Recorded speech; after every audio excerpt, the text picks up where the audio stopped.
vakaras. Alio? Labas vakaras. Labas vakaras.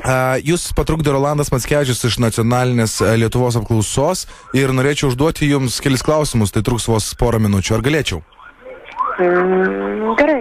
Čia yra dėl šių metų, dėl naujųjų metų visų tų įvykių. Ar girdėjote, kiek vaikų nukentėjo per šiuos naujuosius metus nuo fejerverkų? Kažką girdėjau.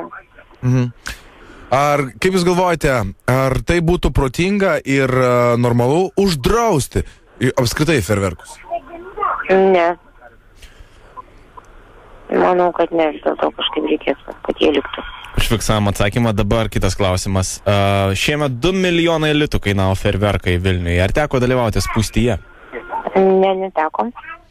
Sakyt, prašau, ar jūs nesibaiminote, kad jūsų vaikai netaisyklingai galima būtų arba be tėvų priežiūros sprogdindami ir naudodami fejerverkus gali fiziškai susižaloti?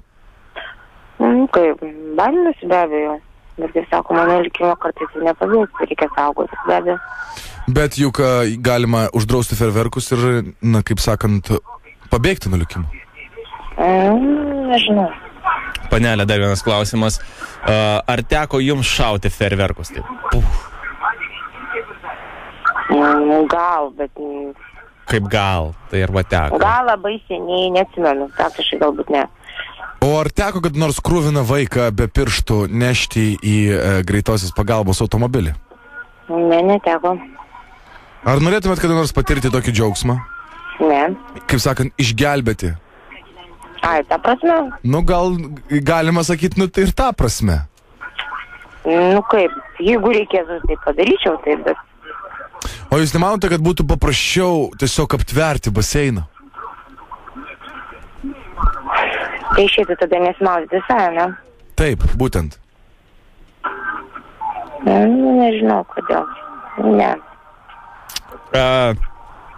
Ar galėtumėt kažką, tai, nežinau, mes iš kiekvieno žmogaus renkam po palinkėjimą, na vis tiek dabar nauji metai, kad vat, tas susižalojimas, ta fejerverkų ar kažkokia nelaimingo atsitikimų vaikučiams pasiekmė sumažėtų, tai kažkokį nuo savęs gal galite tokį keletą žodžių pasakyti. Mes įrašysime knygutę. Nu, kad tiesiog gamintojai darytų vis šias prekes saugesnės, paprasčiausiai. Kad, ką žinau, būtų paprasčiausiai gal net ir sudėtingesnės, kad galėtų tik tai saugę, ten būtent šauti, naudotis, kad vaikam būtų mažiau prieinamas, siekime.